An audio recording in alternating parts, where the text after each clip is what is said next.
Assalamualaikum puan dan tuan. Anda berjumpa kembali dengan saya Profesor Suteki di channel yang radikal, ramah, terdidik, dan berakal. Puan dan tuan dijamin tidak akan merugi mengikuti channel ini, maka jangan lupa untuk subscribe, like, comment, and share. Ketemu lagi dengan saya, host di event Islamic Lawyer Forum edisi ke-42 yang diselenggarakan pada hari Senin 18 April 2022 bertepatan di bulan suci Ramadan. Semoga di bulan suci Ramadan kali ini kita mendapat banyak ganjaran pahala dari amal-amal soleh kita, baik di siang hari maupun di malam harinya. Pada kesempatan Islamic Lawyer Forum edisi ke-42 ini, LBH Pelita Umat, Lembaga Bantuan Hukum Pembela Islam Terpercaya, mengambil tema yaitu perspektif hukum atas pernyataan. Sebagai berikut, pernyataannya, haram mendirikan negara seperti Nabi Shallallahu Alaihi Wasallam. Pernyataan ini seolah-olah vonis atau berbau-bau fatwa yang disampaikan oleh pejabat publik kepada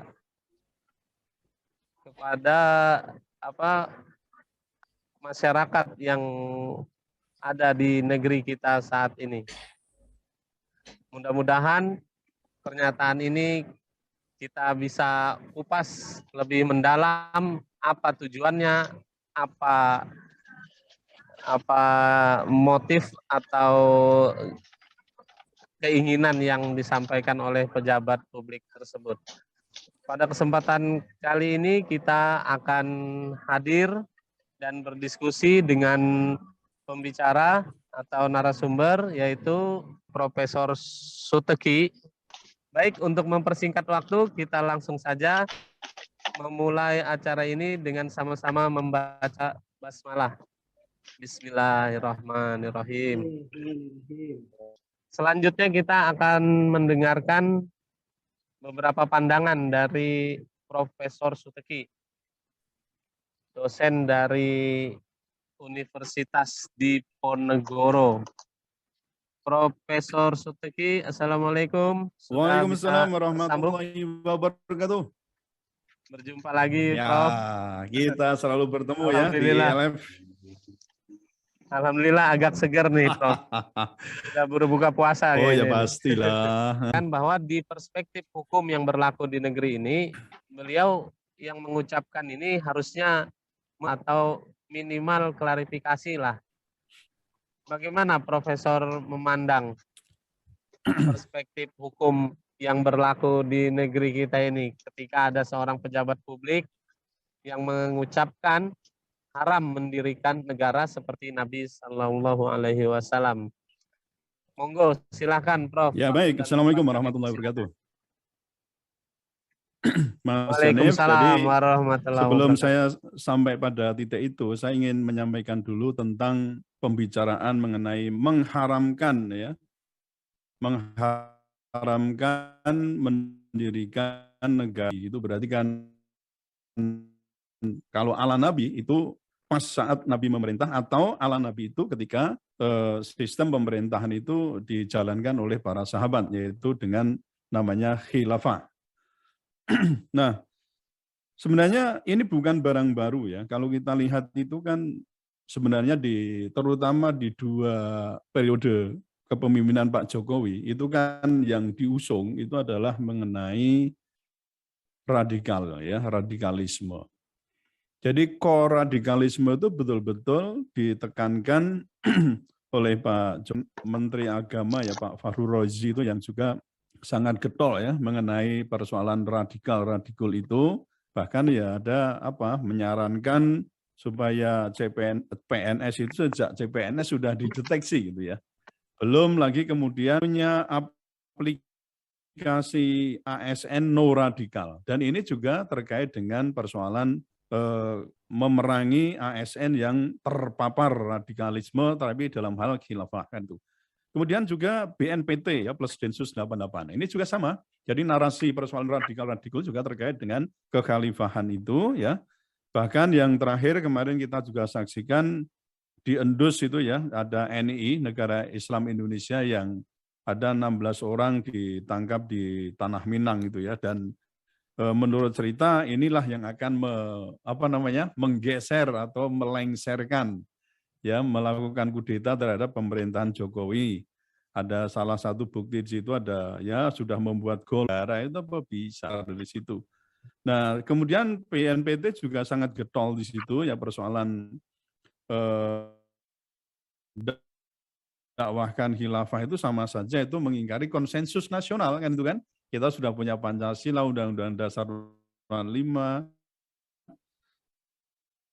NKRI dan seterusnya itu. Kalau saya lihat itu juga komentar-komentarnya, bahkan kemarin ayo diperangi itu ya, juga diajak untuk memerangi, juga bisa dilacak lagi. Nah, yang kemarin juga cukup heboh itu adalah ketika harus ditolak. Ya, siapa itu kalau enggak PDIP melalui sekjennya, itu kan jelas sekali itu. Jadi misalnya ada bargaining position waktu itu, oke, TAP MPRS nomor 2566 itu masukkan, tetapi kami minta syarat kan itu kan, supaya radikalisme dan khilafahisme itu dimasukkan menjadi faham yang bertentangan dengan Pancasila. Lalu yang terakhir kemarin, mestinya belum akhir betul itu ya, karena ini diungkapkan 2 kali oleh Pak Mahfud MD itu. Yang pertama di tahun 2020, yaitu di kantor PBNU yang membahas tentang bagaimana dalam berislam itu hubungan antara Indonesia dan Malaysia. Itu juga sama, Pak Mahfud MD juga menyatakan keseluruhan ini itu sudah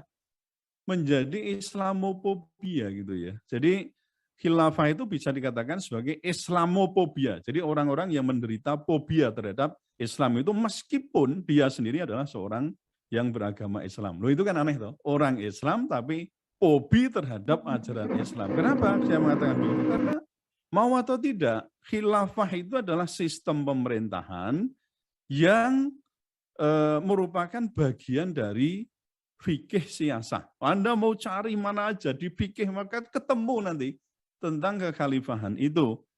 Nah, saya coba ya, saya cukilkan begini. Sebenarnya kita itu menghadapi masalah itu bunyinya begini. Saya ambil lagi karena saya ini merasa tertarik itu ya dengan pernyataannya begini. Ini kan di grup WA namanya masalah konstitusi dan masalah negara. Dia mengatakan begini. Gak ada yang bisa diperbuat selain melakukan perubahan fundamental. Presiden baru, ini kalau kita nanti ngomong gitu ya ke depan itu, presiden baru harus orang yang pede banget. Semua parpol yang sudah berdosa dibubarkan, sementara pimpinannya dicabut hak politiknya. Kan enggak main-main ini ya. Pemimpin-pemimpin politik yang telah memungkinkan dan menyebabkan semua malapetaka ini harus mempertanggungjawabkan kelakuannya untuk mengontrol pemimpin baru sehingga dia tidak melenceng dari kepentingan rakyat. Nah, kalau misalnya kita ingin ya menginginkan kondisi yang seperti diharapkan oleh teman saya ini, lalu saya katakan kita mau menggunakan cara apa itu loh. Mau dengan Indonesia kan kita ini bekas-bekas negara kerajaan juga. Ya, ada kerajaan Hindu, ada kerajaan Buddha, ada kerajaan Islam ya, bahkan itu. Wah, ini Mas Maroki nanti bisa sedikit memberikan penyampaian mengenai bagaimana juga ada kerajaan-kerajaan Islam yang ada di Indonesia. Apa kita mau ke monarki, ke demokrasi yang sebenarnya kalau demokrasi itu kita bisa melacak lebih jauh ya, karena saya lacak itu sejak 600 tahun sebelum Masehi itu Sokrates ya, Sokrates pernah pernah menggugat atau tidak setuju bahkan berpandangan negatif terhadap demokrasi itu.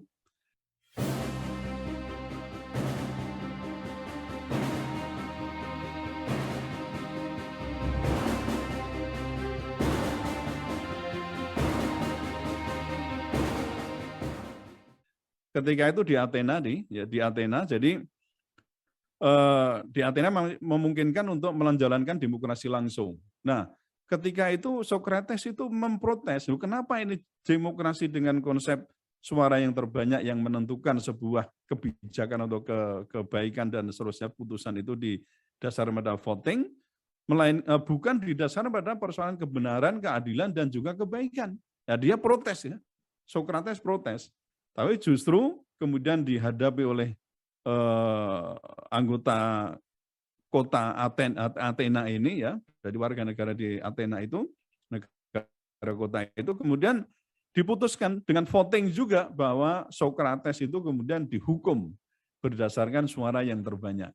Nah, jadi sejak awal itu sebenarnya demokrasi sudah cacat ya, karena memang ukuran untuk menentukan putusan kebaikan dan atau kebijakan hukum dan seterusnya itu hanya ditentukan oleh majority atau oleh suara yang terbanyak, atau saya sebut dengan istilahnya itu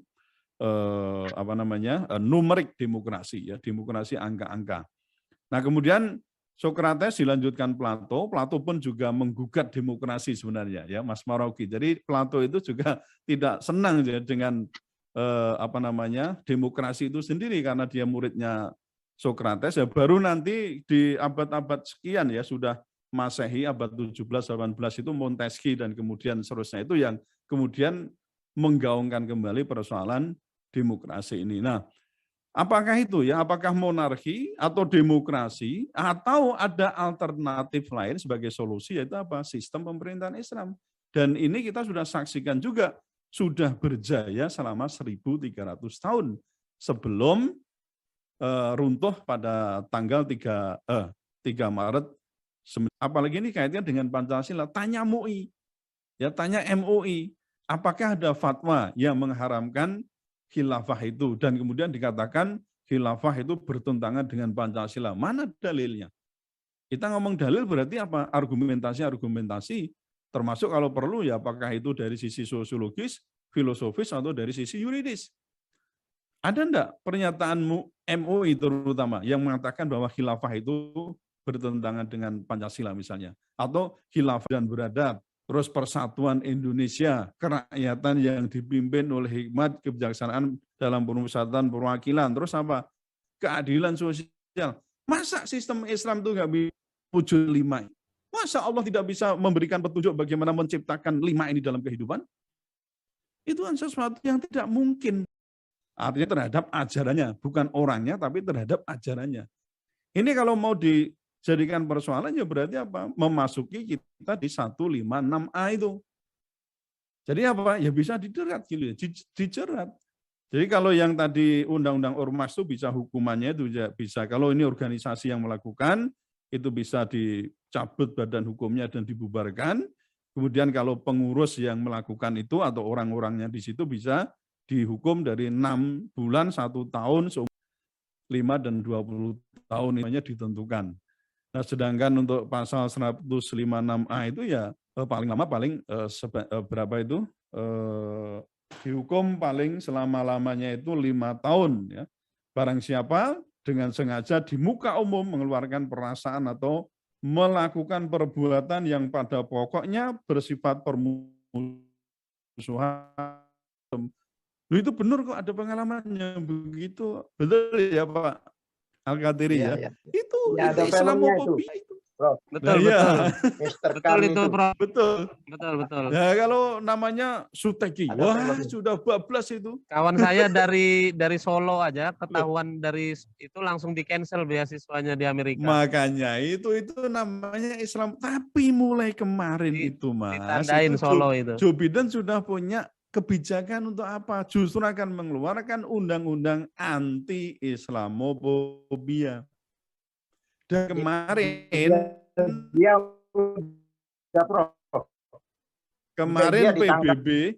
kemarin PBB tanggal 15 Maret itu sudah ditetapkan sebagai hari anti-Islam. Kok kita ini masih radikal sing soal ngomong jihad, ngomong khilafah, ngomong ini unlawful killing atau extrajudicial killing, juga termasuk yang terjadi di Papua, juga termasuk yang di Mandalika.